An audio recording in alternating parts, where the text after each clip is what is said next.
কুমিল্লার অরক্ষিত ও দীর্ঘ সীমান্ত পথ ব্যবহার করে অভিনব কৌশলে দেশে ঢুকছে মাদক। আইনশৃঙ্খলা বাহিনীর ধারাবাহিক অভিযান, গ্রেপ্তার ও মামলা সত্ত্বেও সীমান্ত এলাকার সিন্ডিকেটগুলো বেশ সক্রিয়। অভিযোগ আছে প্রশাসনকে হাত করে ভারত থেকে আসে মাদকের চালান, তারপর ঢাকা চট্টগ্রাম মহাসড়ক ধরে ছড়িয়ে পড়ে সারা দেশে। আইনশৃঙ্খলা বাহিনী বলছে সামাজিক সচেতনতা ছাড়া মাদকের বিস্তার রোধ করা সম্ভব নয়। কুমিল্লা সীমান্তে গোলাবাড়ি নো ম্যানস ল্যান্ডে তরুণদের মাদক সেবন আলোচিত বিষয়। গোলাবাড়ির আশেপাশের গ্রামগুলোর অর্ধশতাধিক সংঘবদ্ধ চক্র মাদক ব্যবসার সাথে জড়িত। উপঢৌকন দিয়ে সহজেই সীমান্ত পেরিয়ে ভারতে গিয়ে মাদক সেবন করা যায়, নিয়েও আসা যায়। বিষয়টি সবার জানা থাকলেও কোনোভাবেই বন্ধ করা যাচ্ছে না এই ব্যবসা, বরং পাচার বাড়ছে হু হু করে।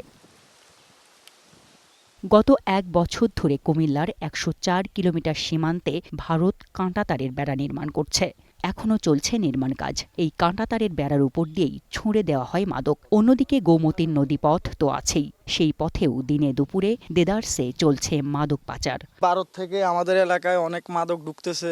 এখন সরকারের কাছে আহ্বান, এই মাদক বন্ধ করার জন্য। এই মাদকের কারণে অনেক যুব সমাজ নষ্ট হয়ে যেতেছে। ওই দিক দিয়ে তো মাল ঢুকতেছে, বিজিবি, বিডিআর থাকা অবস্থাও সিন্ডিকেট আছে না। আমরা চাই মাদক মুক্ত, মাদক দিয়ে ঘুরতে উঠতে পারছি, খাইয়া যায় বাবাটা খাই যায় ফোলা মানে আর সব চুরি জারি বারে। বাংলাদেশে এলো এই প্রথম টাচলেস আরএকে sensation water closet.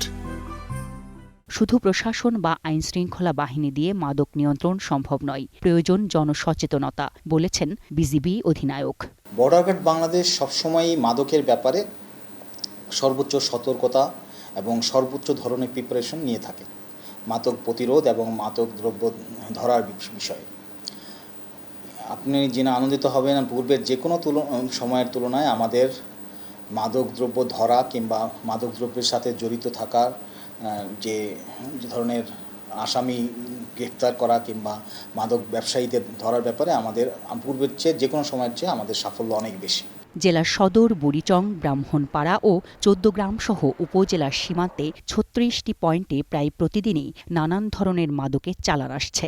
Akhaura, Kasba, বিপাড়ায় ট্রেনের মাধ্যমেও মাদক পাচার হয়। পার্শ্ববর্তী যে বর্ডার আছে, গোলাবাড়ি বর্ডার, সেখান দিয়ে প্রচণ্ড পরিমাণে মাদক আমাদের বাংলাদেশে প্রবেশ করে, যার কারণে আমাদের যুব সমাজ খুব সহজেই মাদক তার হাতের নাগালে পাচ্ছে। সরকারের দৃষ্টি আকর্ষণ করছি যাতে করে আমাদের এই যুব সমাজ এই মাদক থেকে মুক্ত হয়। গাড়ি রাস্তা জন আছে, মাদক তো যাইতেছে, পুলিশ প্রশাসন মাদক ধরতে নাকি পুলিশের ব্যর্থতা। এদিকে কুমিল্লা সীমান্ত এলাকা থেকে গত মাসেই বিজিবি প্রায় কয়েক কোটি টাকার মাদক দ্রব্য জব্দ করেছে। মাদকের ব্যাপারে আমাদের রেগুলার অভিযান চলছে, রেগুলার আমরা কাজ করছি। আমাদের অ্যারেস্ট আছে। কুমিল্লা জেলায় ১৩৯টি মামলা হয়েছে মাদক সংক্রান্তে এবং ১৮৫ জনকে গ্রেফতার করেছে এবং বিভিন্ন ধরনের মাদক উদ্ধার আছে।